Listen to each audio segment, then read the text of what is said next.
So, this is lecture number 6 of electromagnetic induction. And in this part, again, we are going to continue with the self-induction. And we will learn some important formula and the question based on this. ठीक है? देखिए last class में आपने बात किया था कि अगर आपके पास एक कॉइल है, कॉइल में करंट आप वेरी करवाते हैं टाइम के साथ में, तो आपको पता है कॉइल में इंड्यूस्ड करंट फ्लो होता है और फेराडे लॉ के अकॉर्डिंग कॉइल में ईएमएफ प्रोड्यूस होगा जिसको minus D phi upon D T से देंगे।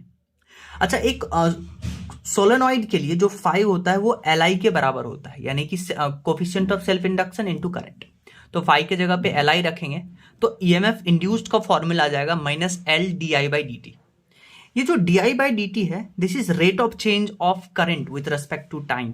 ठीक है, अगर आपको क्या करे यहां पे करंट वर्सेस टाइम दे दे, तो आपको पता है अगर आपको current versus time graph given है तो अगर आप इसका स्लोप ले लीजिएगा तो वही D I by D T है। D I by D T is what? Slope of I versus T graph. तो आपसे यहां पे क्वेश्चन पूछ सकता है कि आपको करंट वर्सेस टाइम ग्राफ देगा और आपसे ईएमएफ वर्सेस टाइम ग्राफ पूछ लेगा। तो आप क्या करिएगा, करंट वर्सेस टाइम ग्राफ में स्लोप से पहले स्लोप निकालिएगा, कौन सा स्लोप पॉजिटिव है नेगेटिव है, उसमें नेगेटिव लगा करके फिर ई वर्सेस टाइम ग्राफ निकाल सकते हैं। ठीक है, जैसे मान लेते हैं एक कॉइल में, एक सोलेनॉइड में ये जो करंट है वो इस डायरेक्शन में यानी राइट की तरफ इंक्रीज कर रहा है। तो आपको पता है इस सोलेनॉइड में क्या होगा, एक इंड्यूस्ड करंट डेवलप होगा इसको अपोज करने के लिए। यानी पहले मेन करंट था राइट डायरेक्शन में, तो इंड्यूस्ड करंट अब लेफ्ट डायरेक्शन में प्रोड्यूस होगा, यानी करंट का डायरेक्शन इसमें ये है। और इंड्यूस्ड करंट हुआ तो यहां इंड्यूस्ड ईएमएफ जनरेट होगा। अब देखिए करंट लेफ्ट डायरेक्शन में है तो हम इस कॉइल को हटा करके एक बैटरी बना सकते हैं और इस बैटरी का पोलैरिटी ऐसा रखेंगे ताकि इस करंट को मैच करे। तो अगर बैटरी का पोलैरिटी आप ऐसा लिख दीजिएगा, पॉजिटिव प्लेट इधर नेगेटिव प्लेट इधर, तो करंट पॉजिटिव प्लेट से निकलता है, तो ये डायरेक्शन आ गया। तो इस केस में हम ईएमएफ लिखेंगे L D I by D T. यहां ये ध्यान देने वाली बात है कि यहां हमने नेगेटिव साइन नहीं लगाया है। क्यों? क्योंकि ऑलरेडी हम बैटरी का प्लेट सही से सोच समझ के बनाए थे, इसीलिए अब फॉर्मूला में नेगेटिव साइन नहीं इंक्लूड करेंगे। ठीक है, सिमिलरली आप इस क्वेश्चन को देखिए, मान लीजिए अब अभी जो इसमें करंट है वो इधर है राइट डायरेक्शन में, लेकिन वो करंट डिक्रीज कर रहा है। करंट राइट डायरेक्शन में है, डिक्रीज करेगा, तो लेंज लॉ क्या करेगा, इसका अपोज करेगा। राइट डायरेक्शन में डिक्रीज कर रहा है, राइट डायरेक्शन में बढ़ा दो, तो इंड्यूस करंट भी इसी डायरेक्शन में राइट में ही बनेगा। तो अब देखिए इंड्यूस्ड करंट बना। अब इस सोलेनॉइड के जगह पे आप एक बैटरी लगा सकते हैं और उस बैटरी का पोलैरिटी सच दैट करना है ताकि पॉजिटिव प्लेट राइट में आए, क्योंकि करंट हमें राइट में चाहिए। तो देखिए पॉजिटिव प्लेट हमने राइट में बनाया है, नेगेटिव प्लेट। अब यहां जो ईएमएफ लिखेंगे वो ये लिखेंगे बिना नेगेटिव साइन का। ठीक है, जैसे मान लीजिए एक सोलेनॉइड में अब करंट जो आप पास करवा रहे हैं वो कांस्टेंट करंट है, करंट वेरिंग नहीं है, तो यहां पे कोई ईएमएफ प्रोड्यूस नहीं होगा, कोई करंट प्रोड्यूस नहीं होगा और करंट कांस्टेंट है, यहां कोई रेजिस्टेंस नहीं है, तो इस कॉइल को हम एक प्लेन वायर से रिप्लेस कर सकते हैं। तो यहां EMF produce will be zero. क्यों? क्योंकि करंट कांस्टेंट है। अब जैसा कि मैंने आपसे बोला था कि ईएमएफ जो प्रोड्यूस होगा minus L D I by D T. D I by D T को क्या लिखेंगे, slope of I T curve. जैसे आप पढ़ते थे न्यूटन्स लॉज ऑफ मोशन में कि फोर्स होता था rate of change in momentum, या आप ऐसे भी बोल सकते हैं कि force is equal to slope of momentum time curve. अगर आपको मोमेंटम टाइम कर्व गिवन है, इसका स्लोप निकाल लीजिए, स्लोप यानी कि टेन थीटा निकालिए, तो वही आपको फोर्स देगा।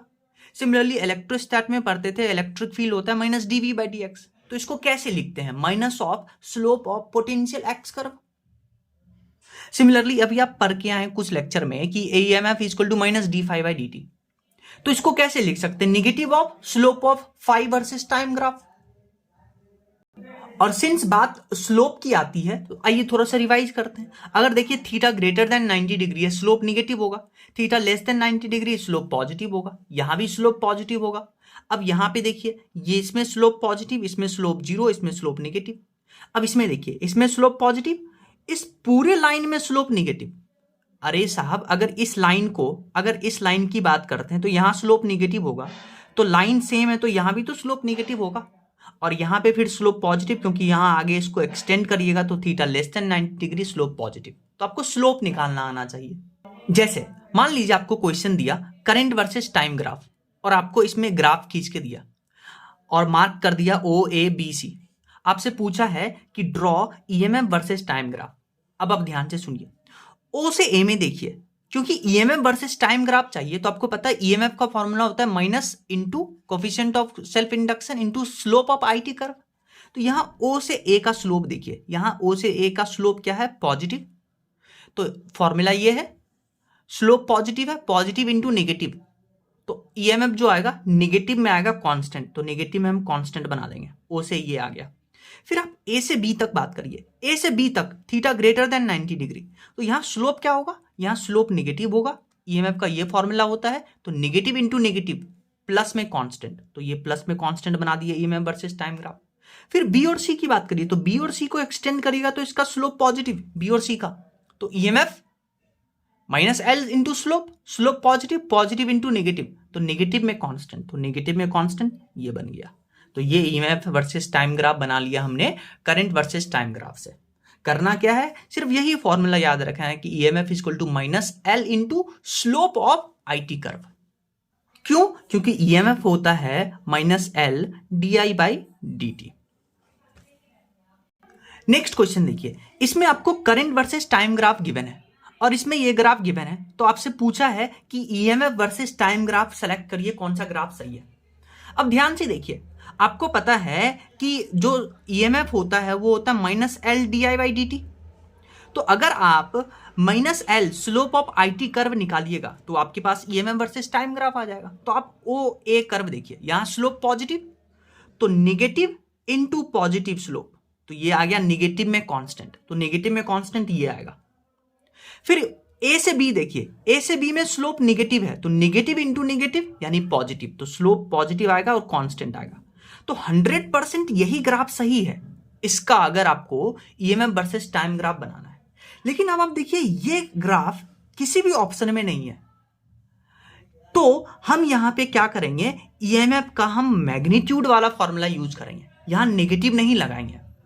ओरिजिनल आंसर तो ये है माइनस L di/dt से, लेकिन क्वेश्चन के अकॉर्डिंग हम ये फॉर्मूला यूज करेंगे मैग्नीट्यूड वाला।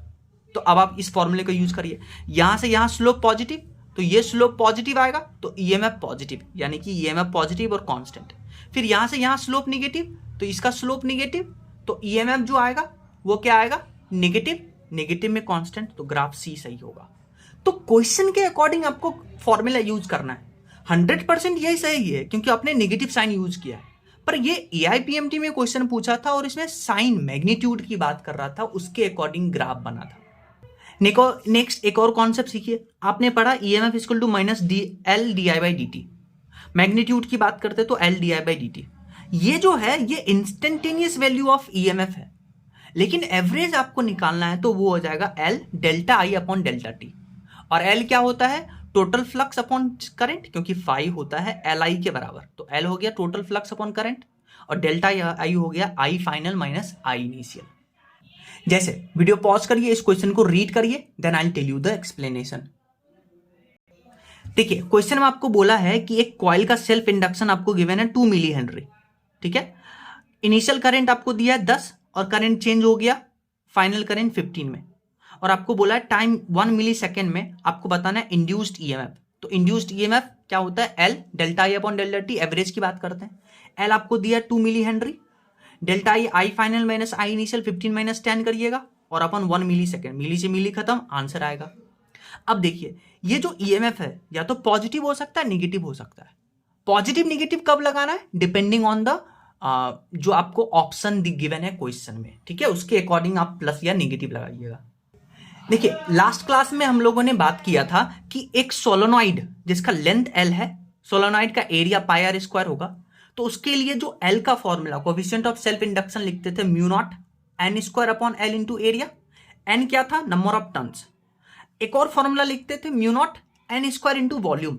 ये स्मॉल n क्या है? Number of turns per unit length, इसी को टर्न डेंसिटी बुलाते हैं। तो आपको ये दो फॉर्मूला याद होना चाहिए। एक कॉन्सेप्ट सीखिए, अगर आपको क्वेश्चन में बोला कि length increases by a factor of 3, यानी पहले इनिशियल लेंथ L था, अब बाय अ फैक्टर ऑफ 3 यानी कि L इनिशियल अगर L था तो L फाइनल हो जाएगा L प्लस 3L यानी कि 4L। तो ये factor of, by a factor of आपको याद करना पड़ेगा, ठीक है। ये कॉन्सेप्ट आपको आना चाहिए कि by a factor of 3 increase किया तो नया लेंथ हम 4L लेंगे। जैसे मान लीजिए आपको बोला कि एक सोलोनॉइड का जो लेंथ और रेडियस है वो डबल कर दिया हमने, और जब इसको डबल कर रहे थे तो नंबर ऑफ टर्न्स यानी कि इस कैपिटल एन उसको कांस्टेंट लेके चले थे। तो बताइए नया इंडक्टेंस क्या होगा। तो आपको फॉर्मूला पता है, L equal to mu naught N square upon L into area. देखिए mu naught constant, number of turns constant कर दिया, तो अब आप देखिए inductance pi R square, area pi R square upon length के बराबर होगा। तो यहां से देखिए लेंथ देखिए आर स्क्वायर अपॉन एल के प्रोपोर्शनल है। इन दोनों को डबल किए हैं तो आप L1 अपॉन L2 डाल करके दोनों को डबल करके ऑप्शन निकालिएगा।